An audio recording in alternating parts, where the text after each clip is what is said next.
నమస్కారం గురుగారు. నమస్కారం అండి. ఓం నమ శివాయ. ఓం నమో వెంకటేశాయ.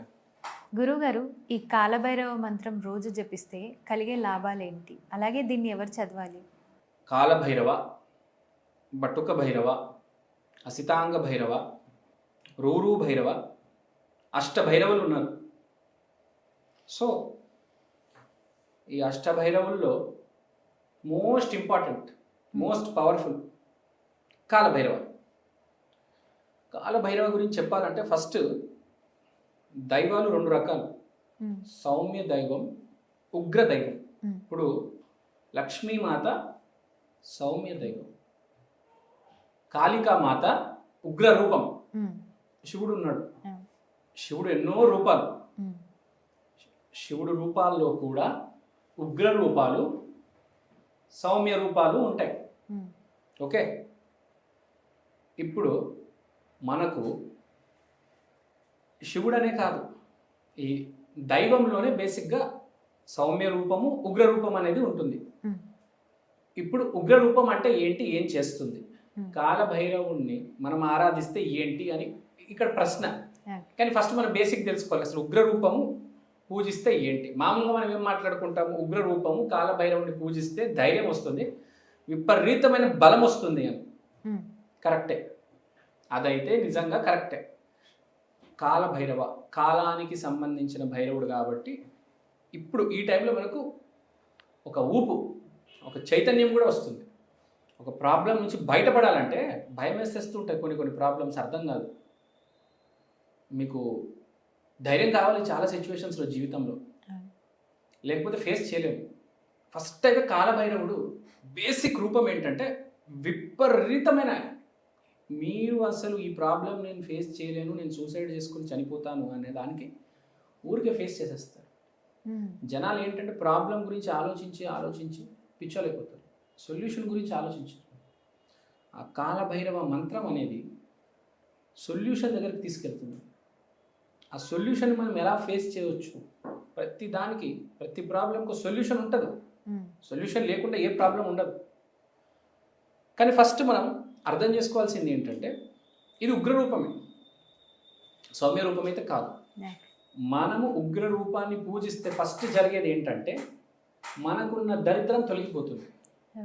మనకు లోపల మనకు చెడు, అది బ్యాడ్ ఉంటుంది, అది తొలగిపోవాలంటే ఫస్ట్ మనం చేయాల్సింది ఏంటి, ఈ కాలభైరవుని ఆరాధిస్తే, లేకపోతే కాళికామాతను ఆరాధిస్తే మనకు కొంచెం చెడు జరుగుతుంది. ఫస్ట్ కొంచెం చెడు జరిగి తర్వాత మంచి అనేది స్టార్ట్ అవుతుంది. అంటే ఫస్ట్ కొంచెం భయపడతాం, తర్వాత ధైర్యం అనేది వస్తుంది. లేదంటే చాలా సింపుల్గా చెప్తాం, కాలభైరవుడు ఉగ్ర రూపం కాబట్టి మీరు వెళ్ళారనుకోండి, ఫస్ట్ చెడు జరుగుతుంది, ఫీవర్ రావచ్చు, చిన్న యాక్సిడెంట్ జరగచ్చు. దాని తర్వాత ఆ దరిద్రం అనేది తొలగిపోతుంది కదా, అది తొలగిపోయిన తర్వాత మంచి విపరీతమైన మంచి జరుగుతుంది. కాలభైరవుడు మహాకాళేశ్వర్. మనం జీవితంలో ఎప్పుడైతే ఆగిపోతామో, ఆటంకం వచ్చి స్టక్ అయిపోతాము, పడిపోయాంరా బాబు ఇంకా దీని నుంచి రాము అనుకుంటాము, అప్పుడే కాలభైరవుడు. ఇంకా ఇరుక్కున్నాము. మీకు తెలుసా, విరాట్ కోహ్లీ ఒకసారి ఇరుక్కున్నాడు, రన్స్ చేయలేకపోతున్నాడు, మహాకాళేశ్వర టెంపుల్కి వచ్చాడు. అనుష్క శర్మ, విరాట్ కోహ్లీ ఇద్దరు వచ్చారు మహాకాళ టెంపుల్కి. ఆ నెక్స్ట్ మ్యాచ్ డబల్ సెంచరీ 200 కొట్టాడు. ఎవడైతే అసలు దేవుడిని నమ్మడో వాడే మహాకాళి గుడికి వచ్చి, ఏది అనుష్క శర్మ చెప్తే వాళ్ళ భార్య, నువ్వు రారా, నేను తీసుకెళ్తా, నువ్వు రా ఒకసారి అని చెప్పి అసలు నమ్మడు అతను దేవుడిని. వచ్చి బ్లెస్సింగ్స్ తీసుకున్నాడు, ఆరాధన చేశాడు. నెక్స్ట్ మ్యాచ్ 200 కొట్టాడు. అసలు ఒక్క రన్ చేయలేకపోతున్నాడు, 0, 1, 2 రన్స్ 3 రన్స్ చేస్తున్నాడు. ఏంటి, భయపడ్డాడు ఒకటేసారి, నా కెరియర్ ఏంటి, సంవత్సరానికి ఎన్నో కోట్లు, 2000 కోట్లు సంపాదిస్తాడు, ఇప్పుడేంటి సడన్ గా ఇన్నింగ్స్ అనేది ఇలా డౌన్ అయిపోయింది, నా పరిస్థితి ఏంటి, నా కెరీర్ ఆగిపోతుందని చాలా భయపడ్డాడు. అనుష్క శర్మ వాళ్ళ భార్య మహాకాళి టెంపుల్కి తీసుకెళ్ళింది విరాట్ కోహ్లీని. జస్ట్ ఒక్క అరగంట స్పెండ్ చేశాడు, next match double century. Super. అంటే ప్రాబ్లంలో మనం ఇరుక్కున్నాము, బయటికి రాలేకపోతున్నాము. విరాట్ కోహ్లీ లాంటి వాడే ఇరుక్కున్నాడు.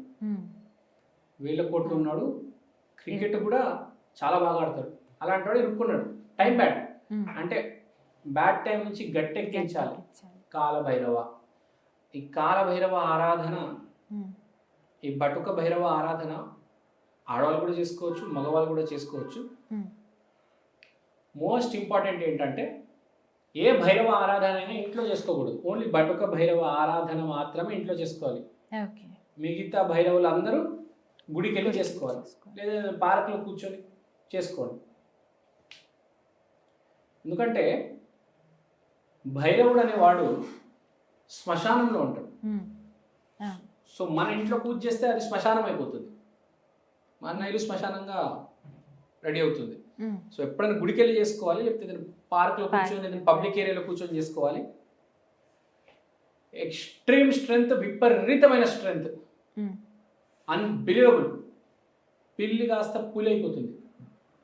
మొదలుపెట్టి చూడండి.